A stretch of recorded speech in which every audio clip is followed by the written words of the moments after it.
Hello traders, welcome back. जब market supply zone पे आता है और आप सेल करते हो, फिर भी आपका स्टॉप लॉस हिट होता है, तो सच बताऊं, ज्यादातर ट्रेडर्स सही सप्लाई जोन पहचानना ही नहीं जानते। आज के वीडियो में मैं सिखाऊंगी स्मार्ट मनी के नजरिए से असली सप्लाई जोन क्या होता है, उसको कैसे बनाते हैं। वॉच टिल एंड ताकि आपको वैल्यू मिले। तो चलिए स्टार्ट करते हैं आज का video. Let's understand supply first. पहले हम सप्लाई को समझते हैं कि सप्लाई क्या होता है। तो मैं एक छोटा सा एग्जांपल लेती हूँ, मान लो कचौरी का। तो imagine you have 100 kachori to sell, only 30 people want to buy. Now you have too many kachoris and not enough buyers. मान लो आपके पास 100 कचौरीज है जिनको आपको बेचना है, और सिर्फ 30 लोगों को कचौरी खरीदनी है और है ही नहीं खरीदने वाले। तो वहां पे आपके पास कचौरी बहुत सारी हो गई, बट बायर्स बहुत कम है। और जो बायर्स है ना, उनको भी कोई मन नहीं है कचौरी लेने का। तो आपको क्या करना पड़ेगा? What you gonna do? You lower your price to make people buy. आप अपने जो कचौरी का प्राइस है उसको ड्रॉप करोगे ताकि लोग खरीदें। And this is exactly what happens in the market when there is a supply. और ये सेम चीज होती है मार्केट के अंदर, जब वहां पे भी सप्लाई ज्यादा होती है मार्केट ड्रॉप करता है ताकि लोग खरीदें। राइट? तो वहां पे ना बायर्स कम हो जाते हैं, सेलर ज्यादा हो जाते हैं। और मार्केट में बैलेंस होना जरूरी है, इसलिए मार्केट ड्रॉप करता है और वहां पे सप्लाई क्रिएट होती है।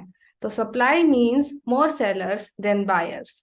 ओके, ये तो मैंने आपको नॉर्मल वे में बताया। अभी ट्रेडिंग में सप्लाई क्या होती है, लेट्स टॉक अबाउट इट। तो what is supply in trading? तो supply in trading means there are more sellers than buyers so that the price has to go down. Simple, जैसे कचौरी के एग्जांपल में मैंने समझाया, वैसे ही ट्रेडिंग के अंदर भी बाय सेल ही हो रहा है। तो अगर वहां पे सेलर ज्यादा हो गए, बायर कम हो गए ना, तो प्राइस को ड्रॉप करना पड़ेगा ताकि और बायर्स आ पाए। उसी को बोलते हैं supply. It's like having too many kachoris, people won't buy at high price anymore. It's like कि बहुत सारी कचौरी है आपके पास बेचने के लिए, और लोग अभी हाई प्राइस पॉइंट पर नहीं खरीदेंगे, उनको लो पे ही खरीदना है। तो इसलिए जो सप्लाई है उसको कम करने के लिए, बैलेंस करने के लिए मार्केट को ड्रॉप करना पड़ेगा ताकि काफी सारे लोग भी खरीदने के लिए भी तैयार हो जाएं। So price drop until more buyers feel like okay now is cheap, I will buy. Right? तो प्राइस फिर तब तक ड्रॉप करता है जब तक बायर्स नहीं आ जाते और मार्केट बैलेंस नहीं हो जाता। जो भी मार्केट अच्छे से ग्रो कर रहा है ना, वहां पे यही रीजन है कि सप्लाई एंड डिमांड एक दूसरे से बैलेंस्ड है, और हमेशा मार्केट वही ग्रो करता है। तो फॉरेक्स मार्केट में भी सेम होता है। तो जब भी सप्लाई ज्यादा हो जाती है तो मार्केट ड्रॉप करता है ताकि वो बैलेंस कर सके, बायर्स आ सके मार्केट में। और जब भी डिमांड ज्यादा हो जाती है तो मार्केट ऊपर जाता है ताकि सप्लाई आ सके मार्केट के अंदर। और तो इस तरीके से सप्लाई एंड डिमांड वर्क करते हैं। आज हम सिर्फ सप्लाई की बात करेंगे, डिमांड की मैं आपको नेक्स्ट वीडियो में बताऊंगी। तो आई होप सप्लाई समझ में आ गया हो। अभी समझते हैं कि सप्लाई को आप चार्ट पर किस तरीके से मार्क करोगे। Let's talk about it. तो where is supply on charts? तो on a trading chart supply looks like this. First, look for a last candle that grabbed liquidity before a strong bearish move। यहाँ पे जो हमने institutional candle के बारे में पढ़ा था ना, वो आएगा। तो जो हमारी इंस्टीट्यूशनल कैंडल बनती है ना, लिक्विडिटी ग्रैब होने के बाद जो नीचे की तरफ एक बड़ा बेरिश मूव आता है, तो वहां पे एक्चुअली में सप्लाई क्रिएट हुई होती है, तभी मार्केट एक बड़ा नीचे की तरफ मूव देता है। तो कहीं पे भी मार्केट में आपको ऐसा दिख रहा है ना कि लिक्विडिटी ग्रैब होने के बाद एक बहुत बड़ा ड्रॉप आया है, बड़े बड़े इम्बैलेंस बन रहे हैं, एक बहुत बड़ा नीचे की तरफ बेरिश मूव दिख रहा है, तो कह सकते हैं कि उस एरिया पर काफी सारे सेलर्स ने एंटर किया है, तभी मार्केट इतना तेजी से नीचे आया। और ये भी कह सकते हैं कि वहां पे बड़े प्लेयर्स थे जिन्होंने मार्केट के अंदर ट्रेड लगाया। तो ऐसी लास्ट कैंडल जो लिक्विडिटी ग्रैब करी, एंड उसके बाद एक अचानक से बेरिश मूव आया, तो that's the origin of the move your supply. तो वो एक्चुअली में सप्लाई है, वहां पे इंडिकेट कर रहा है। तो mark the open to the wick, मतलब कि पूरी पूरी कैंडल आप मार्क कर सकते हो। और confirm with BOS and C H O C H plus liquidity grab near buy. ये भी कंफर्म कर सकते हो कि वहां पे कोई break C H O C H पे मिल रहा है, नहीं मिल रहा, और लिक्विडिटी ग्रैब हुई है या नहीं हुई है। तो ये भी सप्लाई जोन को स्ट्रॉन्ग करते हैं। ओके, तो सप्लाई जोन वही होता है जहां से एक बड़ा मूव देखने को मिले। ओके। और जिस जगह से वो क्रिएट हो रहा होता है ना, उस जगह को हम मार्क करते हैं एज अ सप्लाई जोन। तो चलिए मैं आपको एक बार चार्ट पर ड्रॉ करके समझाती हूँ, फिर रियल चार्ट एग्जांपल भी देखेंगे तो आपको अच्छे से समझ आएगा। तो let's go on trading view now. Okay traders, तो मैं एक बार ड्रॉ करके समझाती हूँ किस तरीके से सप्लाई होती है मार्केट में। तो पहले तो डायरेक्शन ध्यान में रखिए, डायरेक्शन डाउन ट्रेंड होगी तो वहां पे सप्लाई ज्यादा क्रिएट होगी।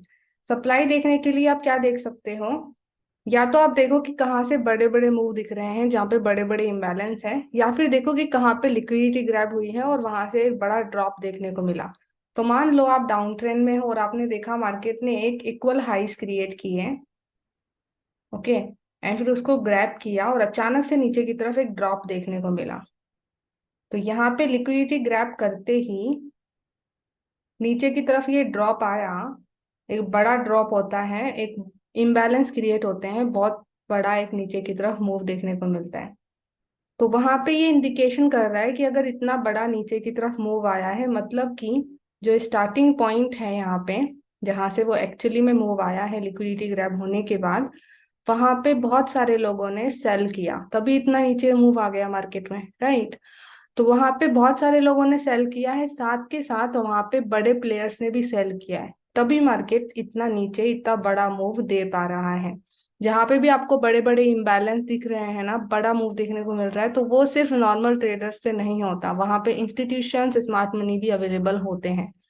तो कह सकते हैं कि जो फर्स्ट कैंडल थी जहां से वो बड़ा मूव आया, यहाँ पे आप ऑर्डर फ्लो भी ले सकते हो, ऑर्डर ब्लॉक भी ले सकते हो, उसको इंस्टीट्यूशनल कैंडल भी बोलते हैं। ओके। इट डजेंट मैटर आप पूरा जोन मार्क करते हो या फिर एक कैंडल मार्क करते हो, बट उस पूरे जोन को जहां से वो एक्चुअल ड्रॉप आया है, उसको हम बोलते हैं सप्लाई जोन। ओके। तो डाउन ट्रेंड मार्केट में लिक्विडिटी ग्रैब होने के बाद जो एक बड़ा ड्रॉप देखने को मिलता है, तो उसके जो फर्स्ट कैंडल बन रही है जिसने लिक्विडिटी ग्रैब करी और नीचे मूव दिया, या फिर जो ऑर्डर फ्लो बन रहा है नीचे की तरफ मूव आने से पहले, तो उसको भी आप मार्क कर सकते हो, वो जोन बनेगा हमारा सप्लाई जोन। सप्लाई जोन से मतलब है कि वहां पे सेलर बहुत ज्यादा है। तो अगर फ्यूचर में मार्केट उस सप्लाई जोन पे आता है, देर आर चांसेस कि मार्केट वापस वहां से नीचे जाए, क्योंकि वहां पे और भी सेलर्स होंगे, राइट, वहां पे स्ट्रेंथ है सेलर्स की।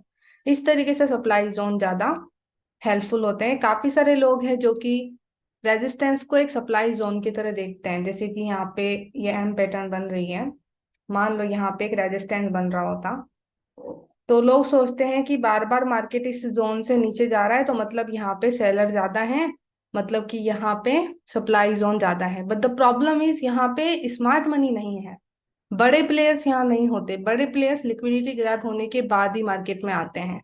तो मे भी यहाँ से बार बार मार्केट नीचे जा रहा है, तो यहाँ पे नॉर्मल लोग हैं जो बार बार सेल कर रहे हैं, इसलिए मार्केट नीचे जा रहे हैं। तो कह सकते हैं यहाँ पे सप्लाई है, बट जो एक्चुअल सप्लाई है जो मार्केट को एक्चुअल में नीचे लेके जाएगी, वो तभी आएगा जब मार्केट के अंदर स्मार्ट मनी एंटर करेंगे, और वो कब आते हैं, लिक्विडिटी ग्रैब होने के बाद। तो लिक्विडिटी ग्रैब होती है तब जाके एक्चुअली में स्मार्ट मनी मार्केट में एंटर करते हैं और मार्केट में एक बड़ा ड्रॉप देखने को मिलता है। तो इट डिपेंड्स ऑन यू कि आप जो रिटेल ट्रेडर्स की सप्लाई से उन पे फोकस करना चाहते हो या स्मार्ट मनी की सप्लाई पे, ये आप पे डिपेंड करता है।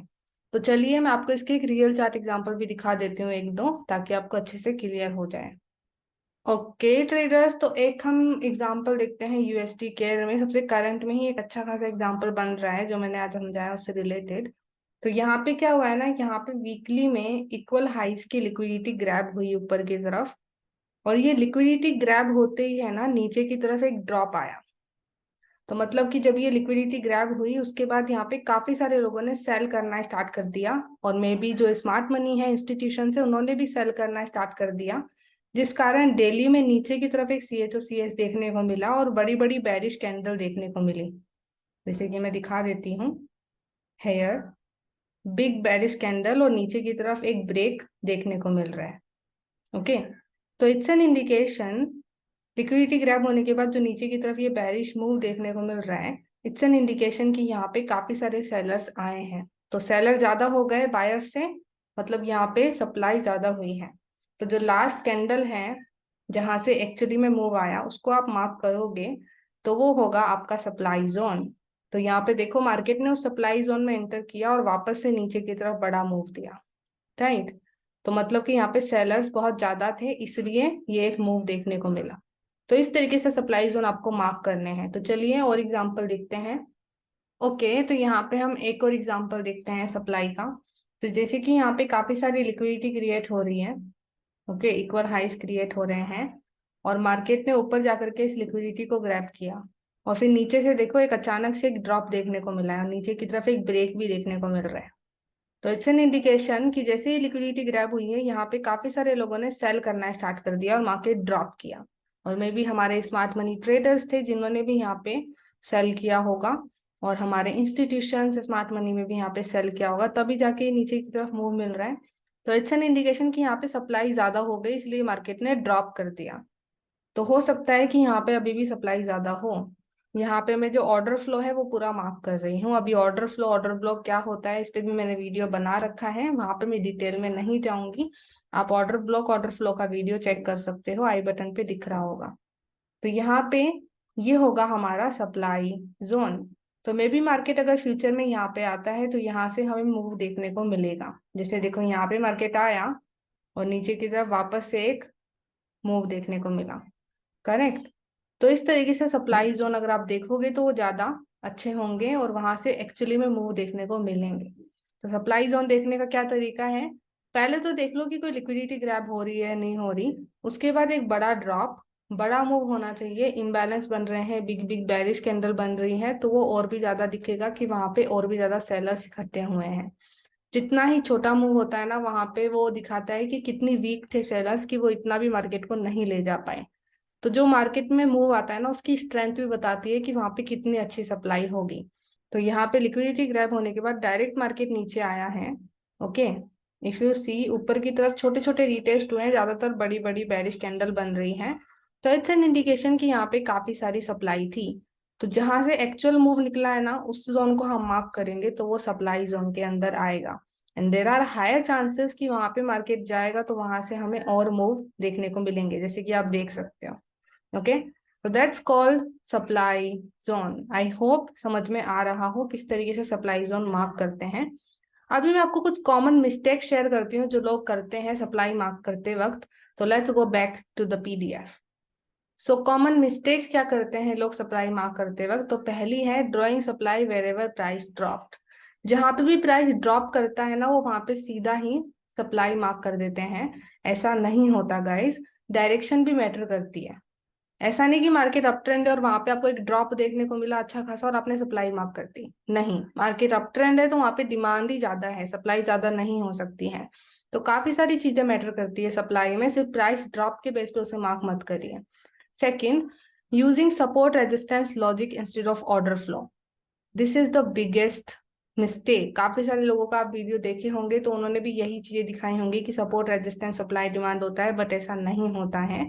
तो सपोर्ट रेजिस्टेंस सप्लाई डिमांड नहीं होता है, इस पे मैं और वीडियोस लेकर के आऊंगी फ्यूचर में। बट यहाँ पे हमें ऑर्डर फ्लो पे ज्यादा फोकस करना चाहिए। And next, ignoring structure plus imbalance. वो स्ट्रक्चर को इग्नोर करते हैं, मार्केट की डायरेक्शन को इग्नोर करते हैं और इम्बैलेंस को इग्नोर करते हैं। राइट, ऐसा नहीं करना चाहिए। इम्बैलेंस और स्ट्रक्चर बहुत इंपॉर्टेंट रोल प्ले करता है सप्लाई मार्क करने में। Forcing zones where there is no aggressive move, और ऐसे जोन मार्क करते हैं जहां से कोई अग्रेसिव मूव देखने को नहीं मिला है। अग्रेसिव मूव से मेरा मतलब है बड़ा बड़ा मूव, जैसे कि मैं आपको दिखा रही थी कि लिक्विडिटी ग्रैब होते ही एक अचानक से बड़ा ड्रॉप आए, बड़े बड़े इम्बैलेंस, बड़ी बड़ी बेरिश कैंडल्स बने, तो उसको बोलते हैं वहां पे अग्रेसिव मूव हुआ है। वहां पे एक साथ बहुत सारे सेलर्स मार्केट के अंदर आए हैं अचानक से, तो इस तरीके के मूव को हम बोलते हैं अग्रेसिव मूव। तो वहां पे सप्लाई ज्यादा हो सकती है। बट अगर कहीं पे आपको ऐसा दिख रहा है कि वहां पे ज्यादा अग्रेसिव मूव नहीं हुआ है, छोटे छोटे मूव देखने को मिल रहे हैं, ज्यादा बड़े बड़े इम्बैलेंस नहीं क्रिएट हो रहे हैं, तो वहां पे कोई अग्रेसिव मूव नहीं हुआ है, तो कह सकते हैं कि वहां पे जो सेलर्स है वो बहुत कम आए हैं। तो मतलब वहां पे सप्लाई जोन भी शायद नहीं होगा। ओके, तो ये गलतियां लोग करते हैं, मेक श्योर आप ये ना करें। तो यहाँ पे don't chase every drop, her drop supply zone नहीं होता। Focus on areas with imbalance intent and structure shift. Imbalance का मतलब तो आपको पता ही है, नहीं पता तो आप इसका वीडियो देखिए। इंटेंट से मेरा मतलब है, जैसे कि स्मार्ट मनी है ना, कभी भी लिक्विडिटी ग्रैब होने से पहले मार्केट में नहीं आता। तो वहां पे अगर लिक्विडिटीज हैं, ग्रैब नहीं हुई है, तो वहां पे सप्लाई आएगा ही नहीं इतना जल्दी, और आएगा भी ना तो वो रिटेल ट्रेडर्स का होगा जो कि मैनिपुलेट हो सकता है। तो इंटेंट को देखो, मार्केट हमेशा ना बड़ा मूव तभी देता है जब लिक्विडिटी ग्रैब कर देता है। अगर लिक्विडिटी ग्रैब भी नहीं हुई है, उससे पहले ही आप सप्लाई देख रहे हो, तो आप गलती कर रहे हो। तो that's what I mean by intent and structure shift. Liquidity grab होने के बाद जो नीचे की तरफ ब्रेक ऑफ स्ट्रक्चर CH और CH मिलेंगे, स्ट्रक्चर शिफ्ट होता हुआ दिखेगा, तो वो भी एक सप्लाई जोन को इंडिकेट करेगा। ओके, सो मेक श्योर आप इन चीजों पे फोकस करो, ना कि सिर्फ एक ड्रॉप पे या फिर सपोर्ट रेजिस्टेंस पे। ओके, आई होप समझ में आ गया हो। So thank you so much for watching all video. I hope आपको इस वीडियो से वैल्यू मिली हो। अगर आपको वैल्यू मिली है so give it a like. Comment section में बताइए ये वीडियो आपको कैसा लगा, और अगर आपको लगता है कि इस वीडियो को शेयर करना चाहिए तो please share it with your trader friends. अभी हम मिलते हैं नेक्स्ट वीडियो में, तब तक के लिए bye bye, have a blessed day guys, and let's become 1% together.